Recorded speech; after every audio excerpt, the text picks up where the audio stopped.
I want to thank everybody for being here today, especially my fellow elected officials.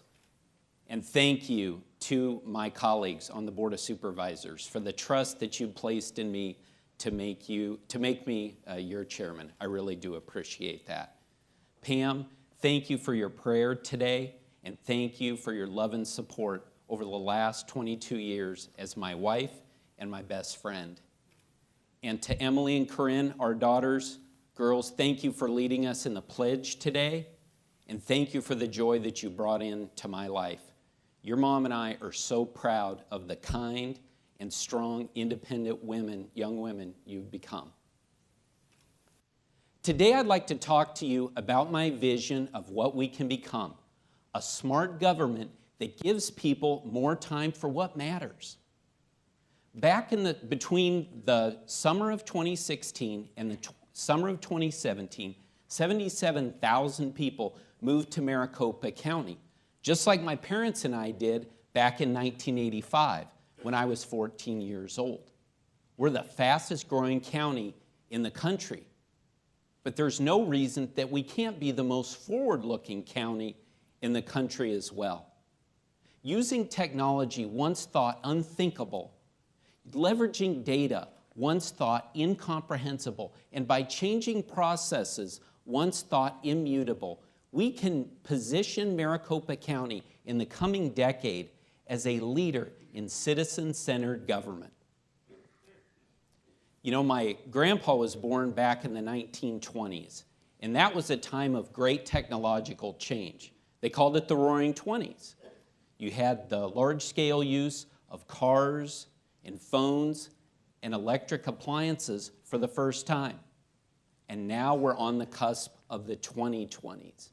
And we just celebrated my grandpa's 96th birthday.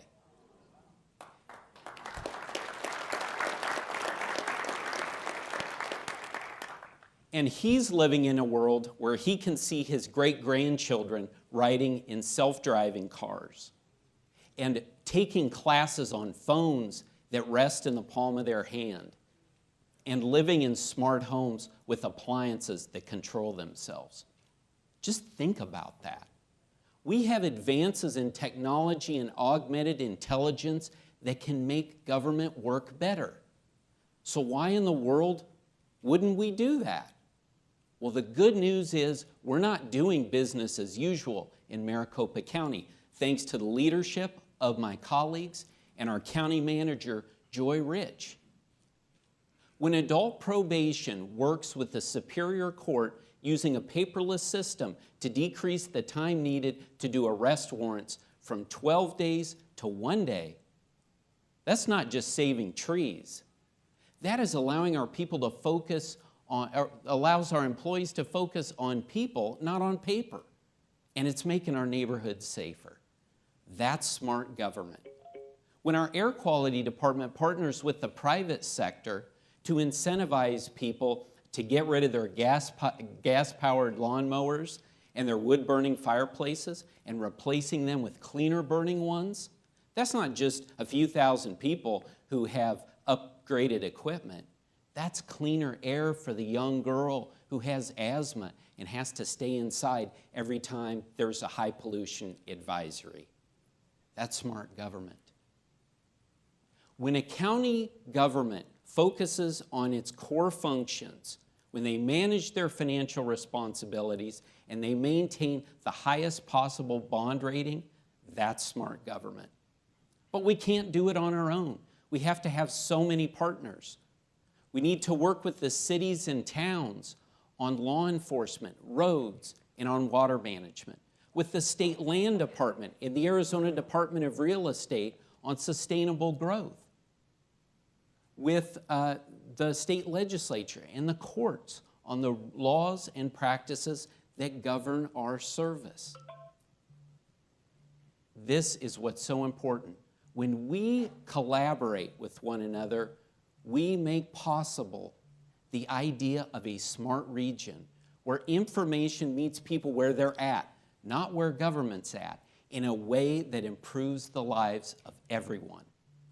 At the basis of this concept is efficiency.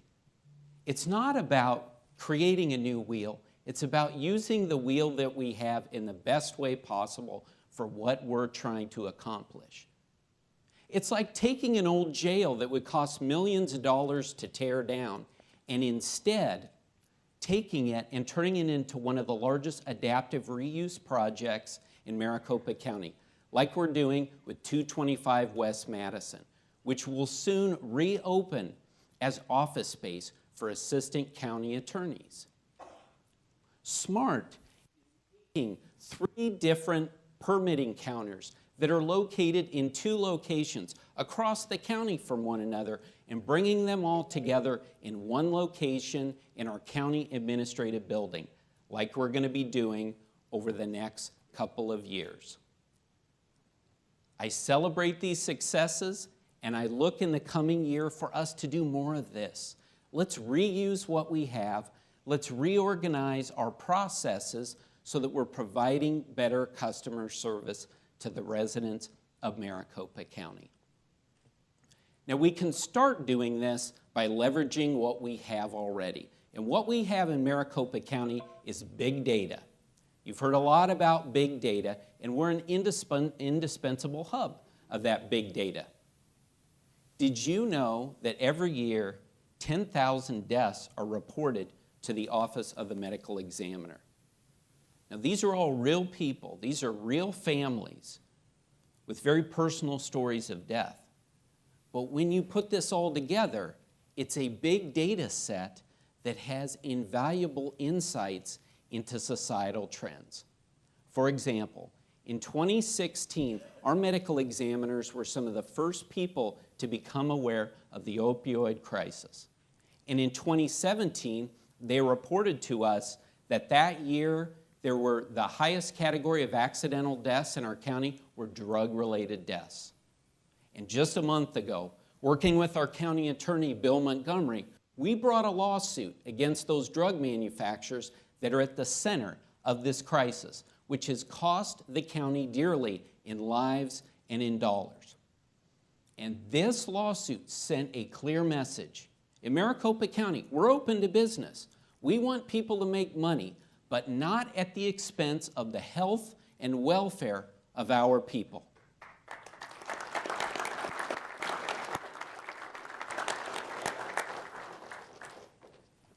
These people, like those in the medical examiner's office who have access to this big data, they're not just sentinels on the front end, letting us know what's going on.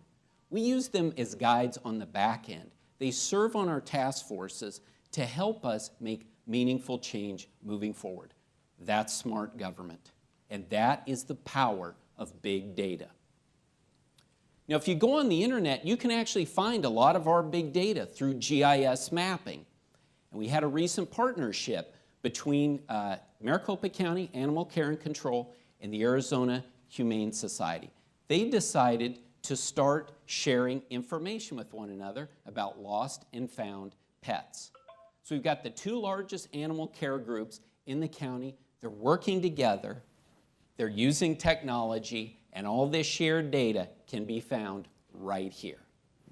That's the power of big data, and we have it.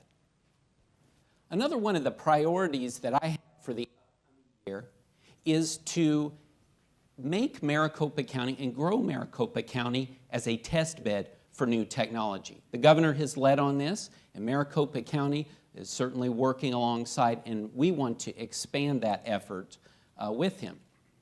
Now, I serve on the FCC Intergovernmental Advisory Commission with Governor Ducey and about 20 elected officials from around the country. And from these meetings, one of the things that has become very clear to me is that we can help this county by developing 5G. That is very, very important. And already Maricopa County has led on this issue. The FCC has actually taken Maricopa County's approach on this and used it as a model throughout the country. But we need to continue to lead on this issue.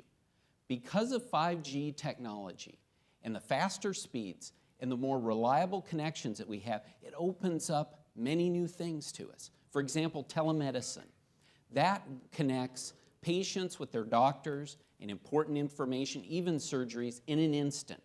It will allow for additional use of autonomous vehicles, smart homes with better automated controls for energy and water usage. And it will also help to better connect our infrastructure, energy grids, emergency services, and traffic signals. In fact, that's exactly what the Maricopa County Department of Transportation is working on with its connected vehicle program that allows cars to communicate with traffic signals to make our roads safer.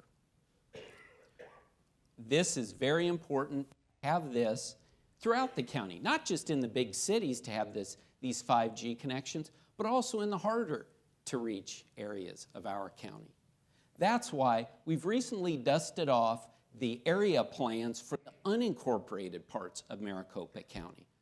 We have the New River area plan. Is going to be completed this year, and then after that, we're going to take on the other area plans so that those people who live outside of the city boundaries have a say in development in the next generation. And to my friends in New River, thank you for the work that we've done over the last couple of years, and we will continue to work on the water issue out there. We've had great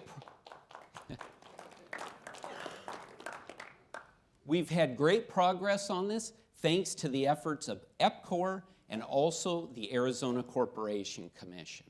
We appreciate everybody coming together. This was people coming together, building partnerships on a local issue. That's the way that county government should work.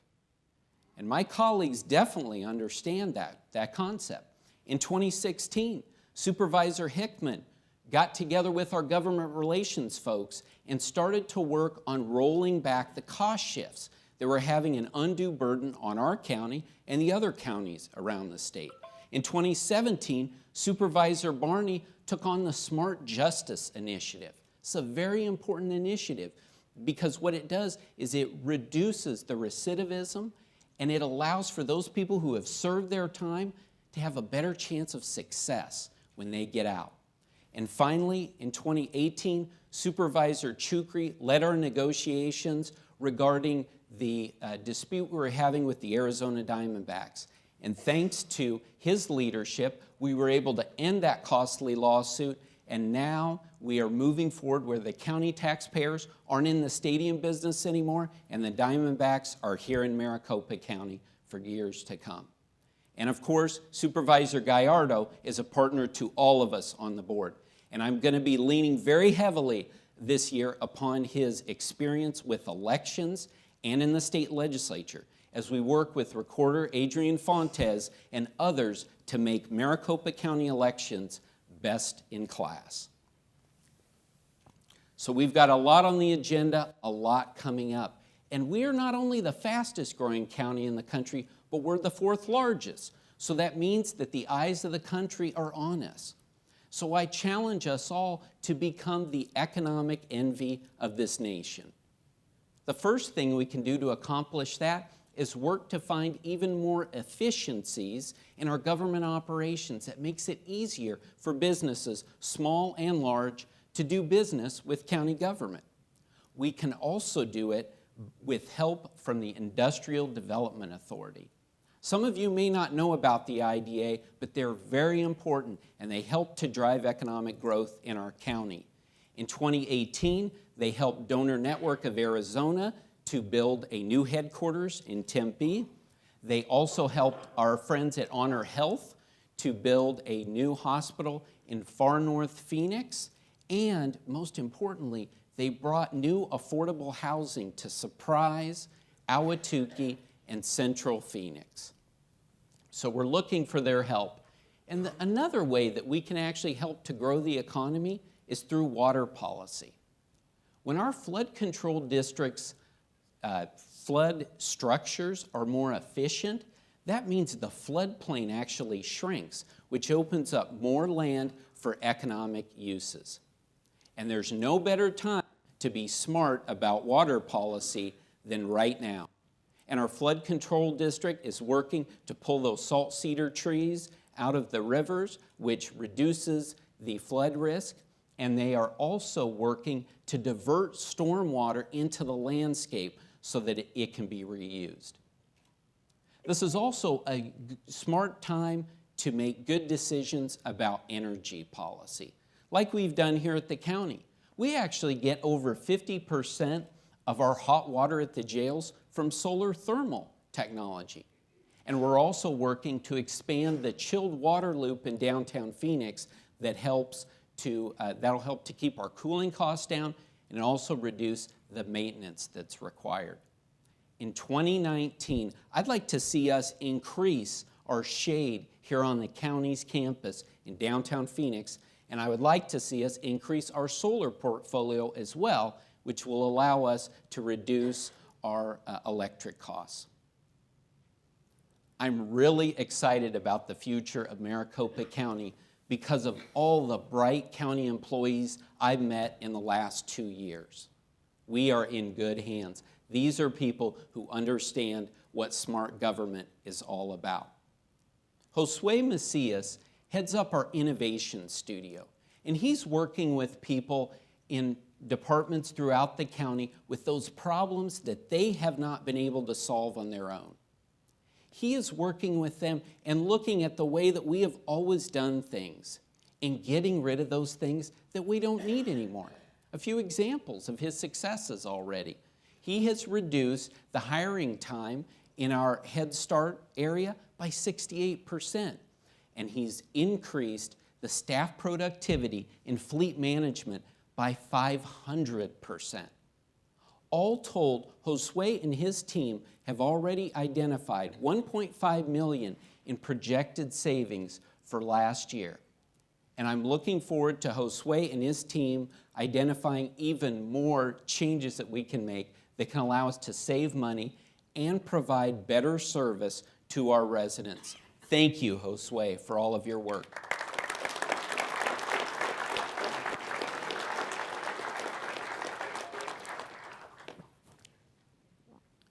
Jake and Dee Kosakis works, she has a very unique experience as a child. She experienced homelessness. And she has taken that experience and transformed it into motivation as an adult. She works with the homeless in our human services area.